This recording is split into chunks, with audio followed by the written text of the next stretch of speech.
I remember the exact moment it hit me. She was invisible. The room was alive with chatter, clinking glasses, and laughter that never reached her. I watched, frozen, as the world swallowed her whole, as if she had ceased to exist.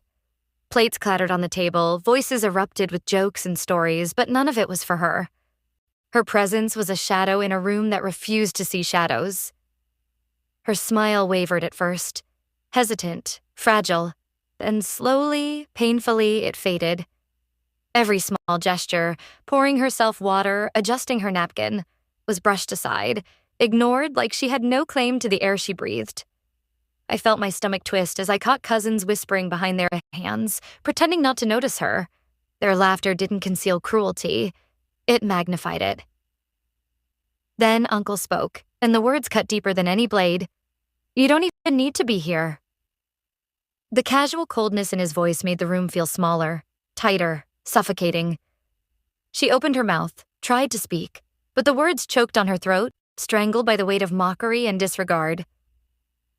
I wanted to scream, to pull her from the shadows, but my own voice was trapped, frozen in shock and helplessness. I could only watch as her dignity crumbled silently, brick by brick, under the onslaught of invisible insults. A fire began to stir inside me. Not reckless, not loud, but simmering, controlled and precise. Her eyes found mine across the table, a fleeting connection, a silent plea. Recognition, justice, someone who sees her. I swallowed my fear, held that look close, and promised her silently that she would not remain unseen. Not any longer. That night, in the quiet of my room, I replayed it all. Every whisper, every laugh, every cold remark etched itself into my memory. The humiliation, the injustice. It wasn't just hers. It was ours. And I vowed then, in the stillness and anger, that her absence would no longer be a void to ignore. It would become a weapon. Her invisibility would become the leverage that finally demanded the world pay attention. She had always been the quiet observer, the one who sat slightly apart, absorbing every slight, every dismissive glance without protest. I see it clearly now. The way her shoulders would tense when conversations moved past her. The way she learned to exist without interrupting anyone else's comfort. Silence wasn't her nature. It was her survival. Childhood memories surfaced like bruises I didn't know I still carried. Birthdays where her name was forgotten until the cake was already cut. Achievements reduced to polite nods, if acknowledged at all. Every effort she made was trivialized, brushed aside as if her trying was somehow inconvenient. I didn't understand it then. I do now. I remembered the time she had quietly defended me when I was the target. Voices had turned sharp, laughter cruel, and before I could even process the humiliation, she stepped in. Calm, soft-spoken, taking the hit meant for me without ever looking back for praise. She never asked for recognition. She never received it. Her laughter had always been gentle, almost apologetic. Not because she lacked joy, but because she feared drawing attention to herself. Even happiness felt like something she had to earn permission for. I can still hear it. Light, careful, restrained, like she was afraid someone might take it away if it got too loud. She carried invisible scars, layered over years of being undervalued by the very people who should have protected her. These weren't dramatic wounds, they were quiet ones, the kind that don't bleed but never heal. Each glance that passed her by, each conversation that continued without her, each reminder that she mattered less. I recalled our late-night talks, the house asleep while she sat beside me, voice barely above a whisper. She told me about dreams she once had, places she wanted to go, things she wanted to become, dreams she abandoned one by one because believing in them hurt too much. Letting go was easier than being disappointed again. Family gatherings had always been a theater, and she was cast as the invisible extra. Always present, never acknowledged, expected to show up, expected to serve, expected to endure, but never expected to be heard. Watching it back now, I realize how practiced their cruelty was. How effortless. Her absence changed everything. Sudden, painful, deafening. The empty chair spoke louder than she ever had. Only then did the room feel wrong. Only then did they notice something missing. And in that silence, I finally understood the depth of her sacrifices, the strength it took for her to keep showing up where she was never truly welcome. That's when I started documenting everything. Every slight, every cruel joke disguised as humor, every dismissive tone they thought no one was paying attention to. I wrote it all down, methodically, turning years of humiliation into a ledger they couldn't erase. What fueled me most wasn't just what they did to her. It was the silence.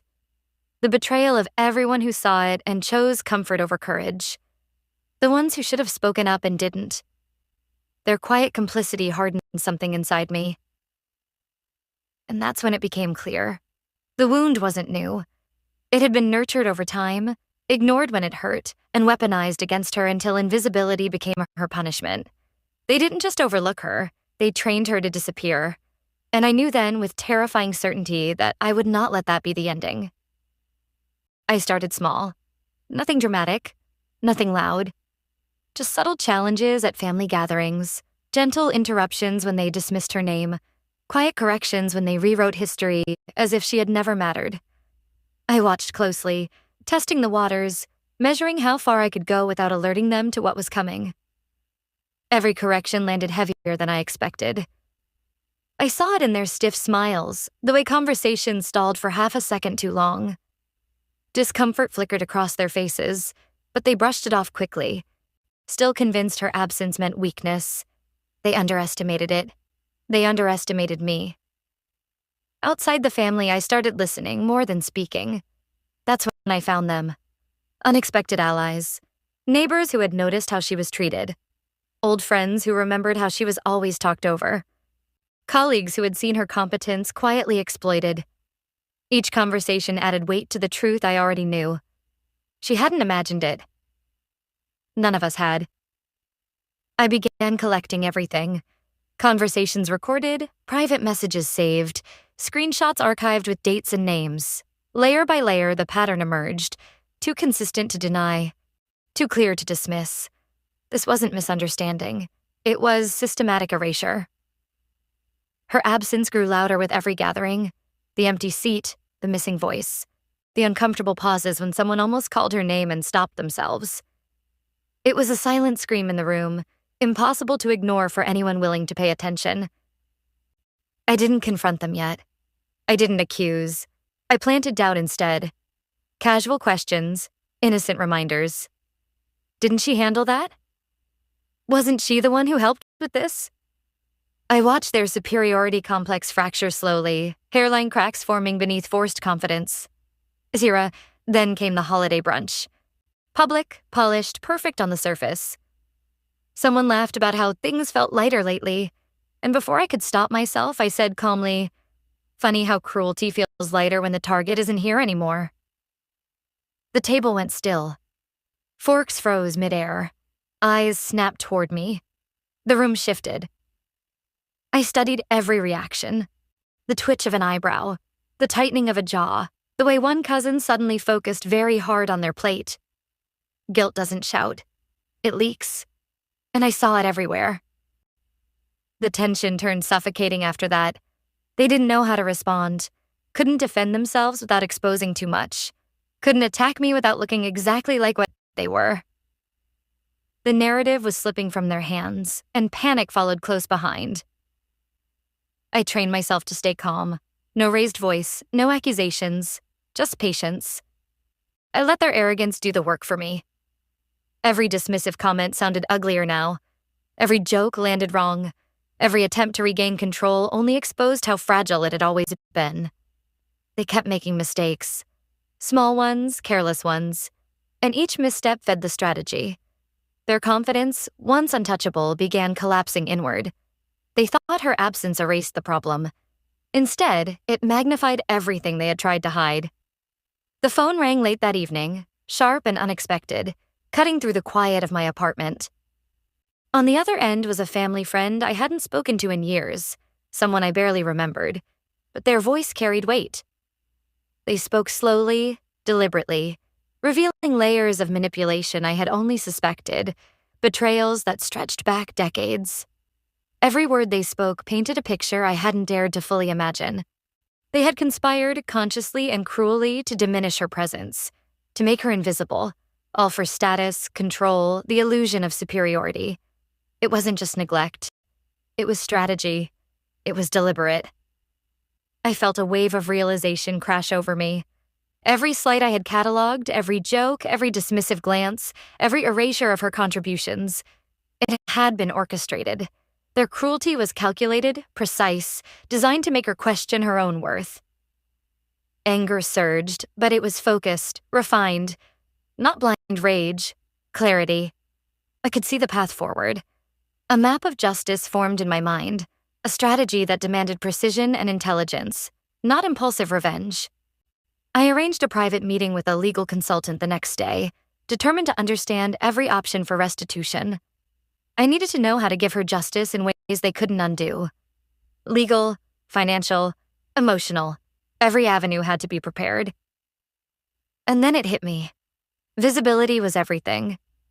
Her absence had been powerful, but it could become even more so. Her story, her legacy, every slight turned into evidence. It could be weaponized. Her invisibility could force them to see her worth in a way they had spent decades denying.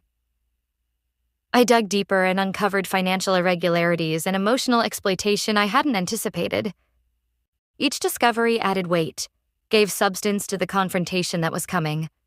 This wasn't just about dignity anymore.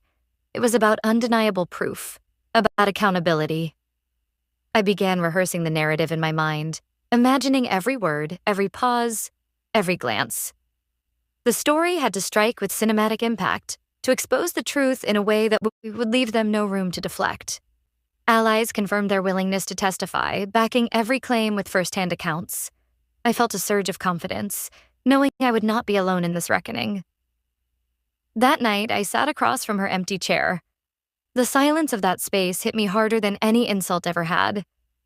But in that emptiness, I saw the spark of justice. Her absence was no longer weakness. It was the signal, the leverage, the catalyst that would finally make them pay attention, and finally make them see. The family gathering began the same way it always had. Forced smiles, rehearsed warmth, familiar voices pretending nothing had changed. But this time, I wasn't the observer. I wasn't the quiet witness.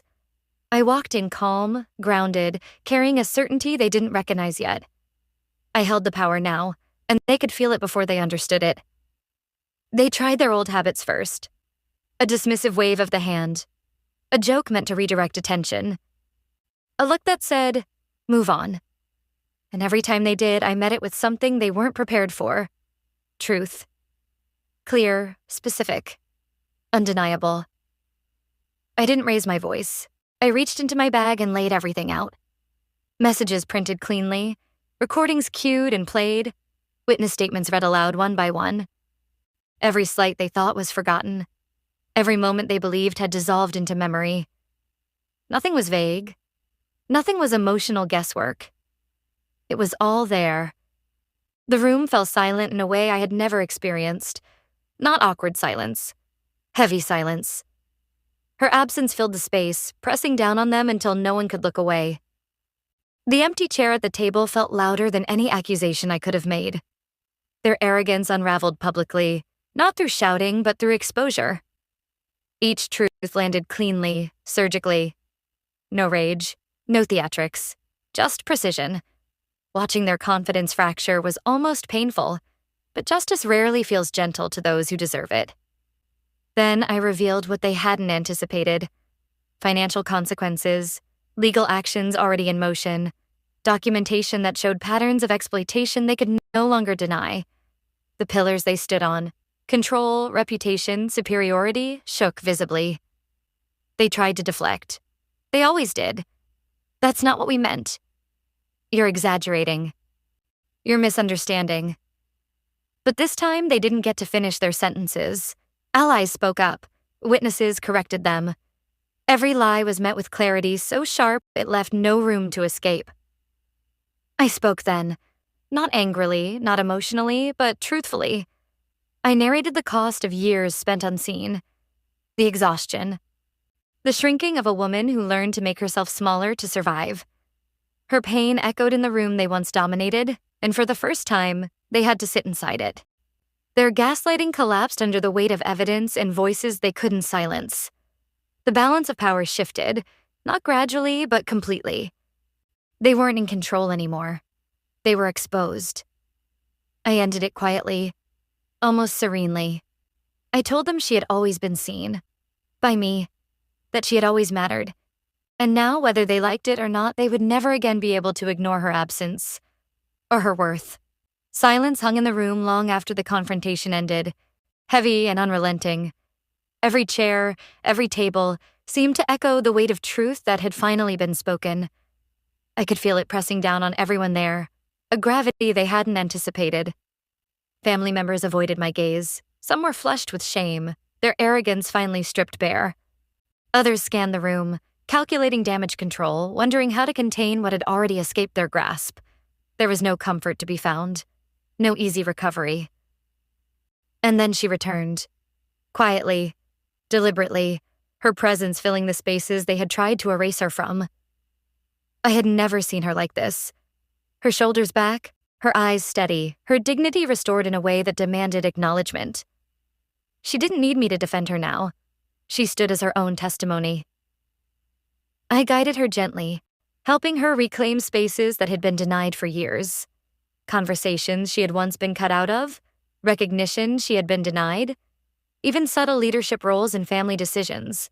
All of it returned to her with the respect she had always deserved. The emotional scars didn't vanish overnight. They remained, reminders of the battles she had endured, but they began to heal, layered over with empowerment, with self-respect reclaimed, a dignity that no one could diminish again. Legal victories, restitution, tangible proof of justice, they mattered. But what mattered more was the unshakable truth that had been established. Her worth was undeniable, her presence no longer ignorable. The victory wasn't only on paper, it was lived, breathed, and felt in every glance, every acknowledgement from those who had once dismissed her. I documented the aftermath meticulously, not for revenge, but to preserve the lessons. Every slight exposed, every manipulation revealed, every moment of courage recorded. It was a roadmap for anyone who had suffered invisibility, a testament to resilience and strategic justice. Her absence had forced awareness, her presence demanded respect. The transformation was visible in the room, in the subtle deference in conversations, in the recognition she now received effortlessly. Slowly, life returned to a new rhythm. Not the same as before, but balanced under a new equilibrium, one where cruelty could no longer hide in plain sight, one where injustice met its reckoning. And I realized quietly the power of patience and strategy, the strength born from enduring invisibility. True power had never been loud. It had been patient, measured, and finally it had been victorious. Looking back, I speak directly to you now, my voice calm but carrying every ounce of the raw emotion I've held inside for years. Every pause, every tremor is deliberate, because this story isn't just mine, it's hers. I reflect on the invisible wounds she carried silently, the weight of being overlooked, dismissed, erased. And I think about the justice we carved from patience, intelligence, and endurance. It wasn't flashy, it wasn't loud, it was meticulous. It was deliberate. Revenge isn't always about rage. Sometimes it's about visibility, strategy, and unwavering dignity. It's about letting the truth do the work while the arrogance of others collapses under its own weight. That's how real power manifests. The lesson here is simple, yet profound. Absence can speak louder than a presence when truth is wielded wisely. Her years of silence became our weapon. Her quiet endurance became the spark that demanded recognition. I urge you to see the invisible people in your life, those quietly suffering, and to stand as allies. Sometimes the act of acknowledgement can be the most profound form of justice. The camera lingers on her restored smile, the light catching her eyes, revealing resilience that no insult, no erasure, no cruelty could ever diminish. It's a visual testament to strength earned, dignity reclaimed, and patience rewarded. Look at the journey we've traveled. Humiliation, betrayal, strategy, confrontation, vindication. Every stage carved into memory, every moment a testament to endurance and calculated justice. If you've ever felt invisible or powerless, comment. Share your experience. Let this space be a sanctuary for recognition, for solidarity, for the voices that have long been ignored. And remember this: sometimes it's not about being seen, it's about making your absence felt until justice listens. Fade out. The room grows still, but the tension lingers, the empowerment lingers, and the call to honor invisible strength resonates long after the story ends.